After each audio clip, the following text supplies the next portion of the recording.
500 টাকা দিলাম গো জমেলা তোমার রূপ দেখিয়া, আরো 300 টাকা দিলাম মাথার কেশ দেখিয়া গো জমেলা মাথার কেশ দেখিয়া।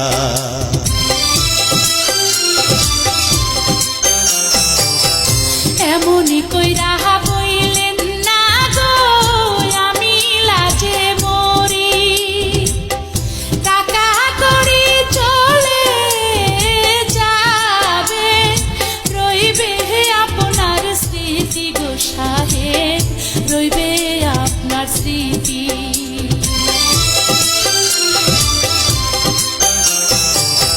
কি রূপ দেখাইলা গো কন্যা নজর কাইরাছে।